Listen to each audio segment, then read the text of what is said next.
The next is Ruven from Hamodia. Good morning, Mr. Mayor. Can you hear me? Yes, how you doing? Hi, how are you?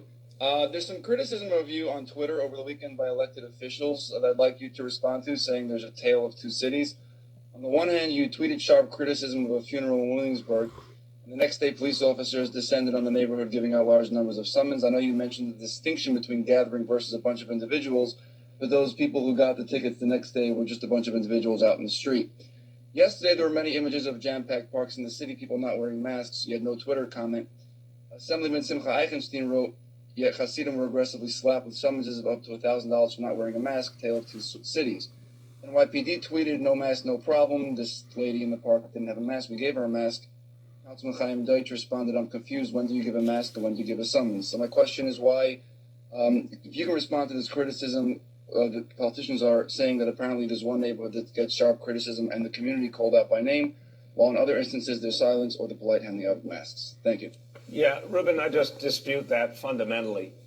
There has been enforcement for weeks and weeks. And look, I love my city, and I understand everyone looks out for their own communities within this city. But I've ultimately heard critique of too much enforcement or not enough enforcement in a variety of different communities. So we want to make this an entirely consistent reality. I want it to be abundantly clear.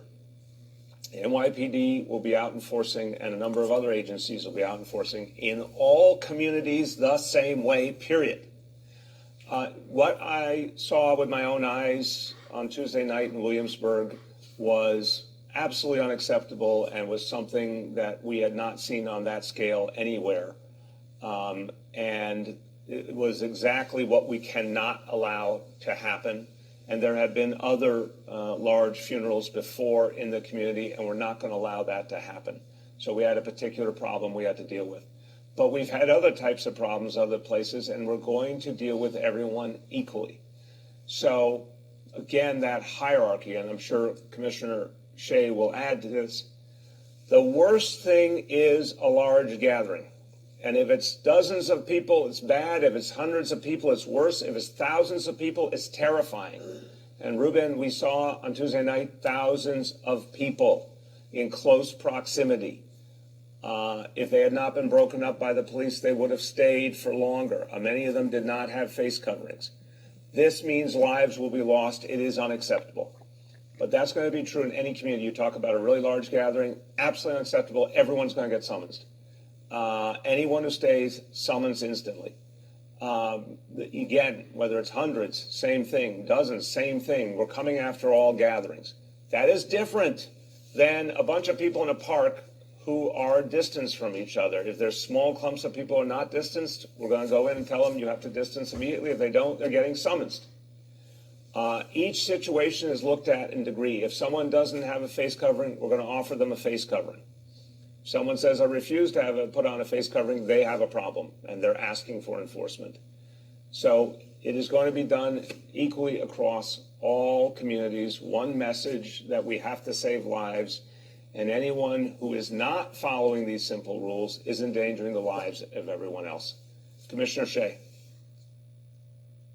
Yeah, as I'm listening to the conversation, I'm reminded of, to thank the officers that are out there every day doing this work. And across the city, from borough to borough, regardless of what neighborhood it's in, officers are out there doing their best to enforce this social distancing, which is something 6 months ago we certainly couldn't have even imagined. I think that I would agree.